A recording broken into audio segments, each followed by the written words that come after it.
Good afternoon. You're on the Central Club phone in. How are you? I'm good, Callum. How are you?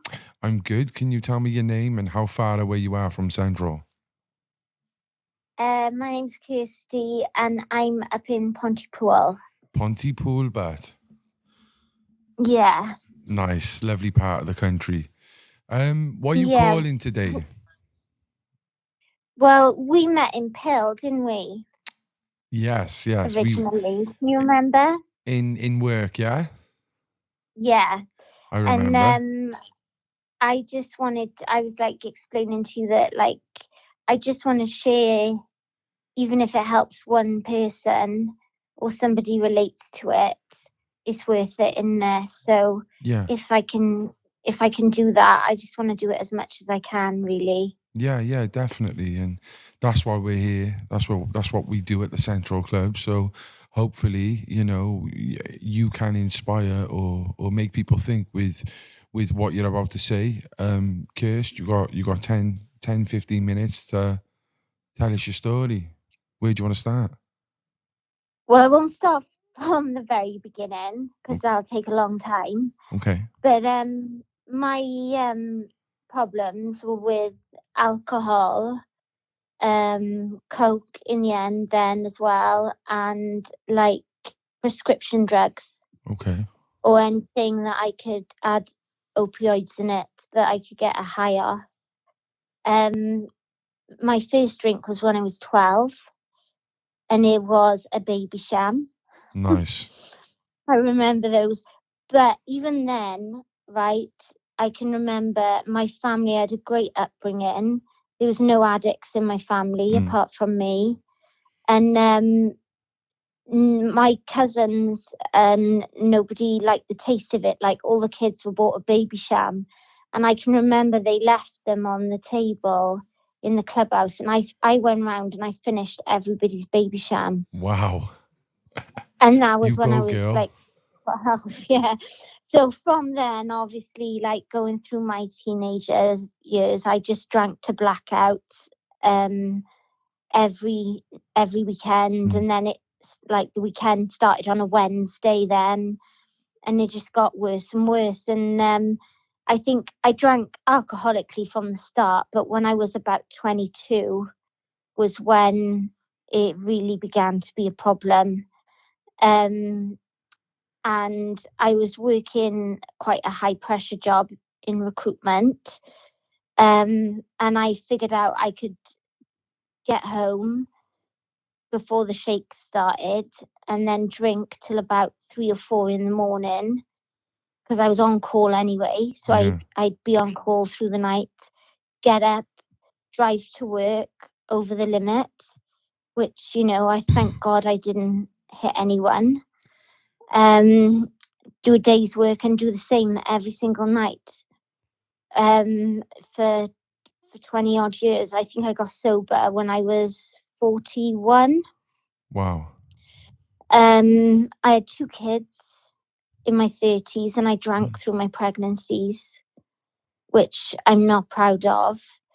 Um, but the reason I'm focusing on things like that is I find that a lot of, and I'm not going to say middle aged because I'm not middle aged, I'm 45 now, but a lot of women, there's a lot of shame around it, especially if you've got children and they're managing to hold a job down, but they're like functioning alcoholics, or in Yeah. abusive relationships. And the trauma, affects you after when you get sober. Um, I got a divorce, managed to buy a new house. I'd have my children up here. I'm so ashamed. They were like both under 5, and I'd be in blackout by 12 o'clock lunchtime. And Wow. they'd be looking through the cupboards for food to eat. And it took me years to get over that. So it wasn't Years to get long. over the problem or the guilt. The guilt, Yeah. the guilt that I couldn't look after my kids. And it wasn't long before social services got involved because obviously their dad was picking up on things because he'd come to pick them up and I'd be drunk, and drop them off and I'd be drunk. And so over the period of about a year, then in the end I lost my children. Social services removed them from my care completely. But luckily they had a dad that they could live with, that they were used to living with anyway, so they didn't have to go into care or foster care. But I lost all my parental rights. So at that point, I was in an abusive relationship, and my drinking just spiraled out of control. I was just drinking 24/7. And my partner at the time would obviously come home from work expecting his tea on the table, and obviously it was never. Or it was like started and not finished, and I'd have bottles of wine hid around the house, hid in the garden, like trying to use mouthwash as if, he couldn't smell it on me, or trying to smoke weed then. So he would smell the weed and not the alcohol. Yeah. And I'd say I was using it for like my stress. And he just broke me to the point that the drinking became so much that physically my body needed the alcohol. So I was drinking and I didn't want to be drinking, but I had to. Normal. Because I was having seizures, and when I tried to stop, I was in hospital. And I still didn't have the kids, obviously, and I'm like, I was a 8-year-old professional woman, so I had the shame of living in a town where everybody knew each other, so I wouldn't go out. I became like a recluse, and he would kind of like, when I look back now and I know we've met and you've seen parts of my recovery, like he would chain me up outside and I'd have to stay out there till I sobered up. Chain you? He would chain you up outside? Yeah, with a dog's lead. What, in the garden? Yeah. Wow. And he would like cut me and things like that and strangle me, and I would just drink more and more to numb it out. And not once did I think I could leave, because mentally the drugs and the drink, and combined with him and losing my children, it got to the point in the end where I just wanted to die. So I think I had about 5 suicide attempts, and each one got more and more serious because I was gutted every time I woke up, basically. And the last one, I think they lost me a couple of times on the way to hospital. And I woke up a couple of days later on a drip. And that was in 2020. And I've only picked up one drink since. Wow. I've got my kids back, joint custody, kicked out my abusive ex, press charges, but yeah, it's just, and women think they can't do it, and I had nothing. I had not a penny to my name. My parents had disowned me. I'd lost all my friends, and like the trauma has hit me like a year down the line. So like I got complex PTSD now. I've had to finish work. So my son has moved in with his dad. So his dad is now psychologically, financially, and emotionally putting the pressure on me. So, I'm still having counselling now, like 4.5 years down the line. And I got Sorry, Kirst, was there any consequences to him for doing any of these things, like the abuse? no, they got him on 8 charges. Okay. Section 18, Yeah. ABH, GBH, common assault, coercive control, intent to kill, non-lethal strangulation, I think, and because there was no photographic evidence, after being on bail for 6 months, they just dropped it. And is he the father who's still involved now? No. Right, okay. No. So he's gone. He's gone. He was my long-term partner after I got divorced. So then I got rid of him. Rats, yeah. And now I started with my ex-husband again now, because obviously he stayed away while I was with my ex because he was scared of him.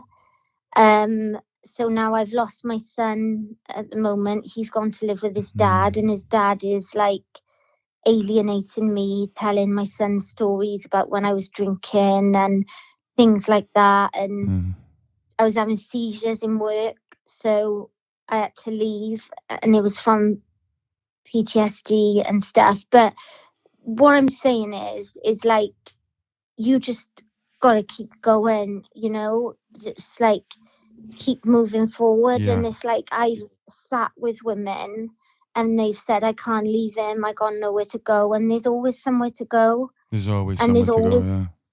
There's always somewhere to reach out. And like, I'm still struggling, but I'll never quit. And you're in a lot better place. Yeah. And I will get back, you know, not to the same person that I was, because that person is gone before I was drinking. You don't want to be that person. You want to be a better person.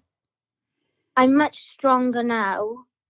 I'm glad that I went through everything I did, because it has made me who I am today.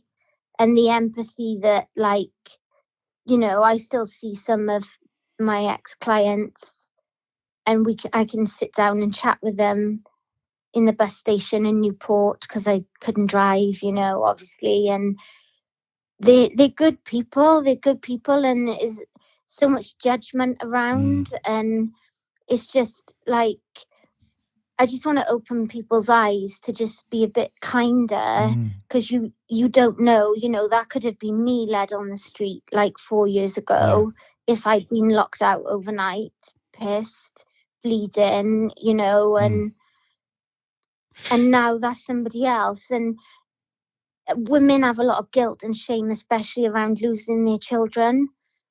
And it does lead to a lot of suicides. And I'm so blessed to be here today, because, you know, I tried my hardest to end it all, and it just wasn't meant to be.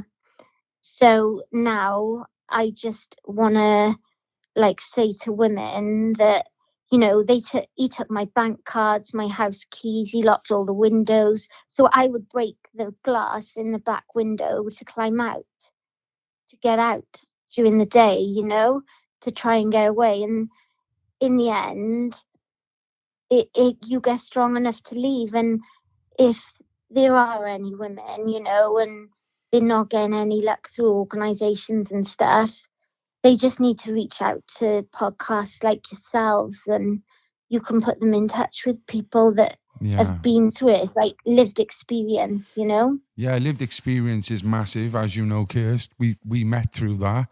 But again, like, you know, we're not claiming to be any experts, but I know for sure that you talking and putting it out on a platform like this, there are people who know what to do with these type of things, who can pick it up. And, you know, the more we talk about it, the more we put it out there, then not only the more help, you know, the more help there is, but we also realize that we're not alone, and there's a lot more people like you. So you saying this is really going to relate and touch to a lot of people, and I thank you for that. No, not at all. It's my pleasure. And I remember, you know, dealing with people in work, and they'd be down, and I'd say, "Are you okay today?" And they'd turn around and say, "You know, you're the only person that has asked me that today." And just asking, you know, and talking, and you know, there are good people out there. It's not the world against you, because that's how I felt in the end. I just felt there was no hope, and somebody Yeah. just showed me that little glimpse of hope. And then I got surrounded by amazing people in my workplace, which you know, and it's just I'm just very, very grateful. And I Yeah. know I haven't gone into all the details, but it was horrific, Yeah. and you know, I think I'm just blessed, and I'm yeah. blessed to know people like you, and I think you're doing an amazing job No, raising thank you. awareness. That's No, okay. You're thank you, welcome. Kirsten, and thank you to you as well for being brave enough to speak up on it. Like, That's you know, and no you problem. don't have to dive in deep into this, and you can tell, you know, what you've been through is been traumatic. So, you know, I want to Mm, congratulate you on two things. Number one, kicking your addiction, and number two, you know, standing back on your own 2 feet through domestic abuse. Um, Thank you. I yeah. hope people out there, you know, will find some advice through this. Is there anything you just want to end this on for the people? I would say just there is always hope, and no matter how far you think you've gone, because believe me, all those things that I thought I would never do, I'd never write off a car, I'd never steal, I'd never get arrested, I'd police up here with tasers, like, you know, my house was marked, my car was marked, and I just thought there was no way back, and there is always a way back. Like, no matter how far you've gone, you you've just got to find something to hope for, or some little spark of hope, and you can come back no matter what you've done. People will give you a second chance, you know, so don't kind of write yourself off. Yeah. And Oh, I think that's important.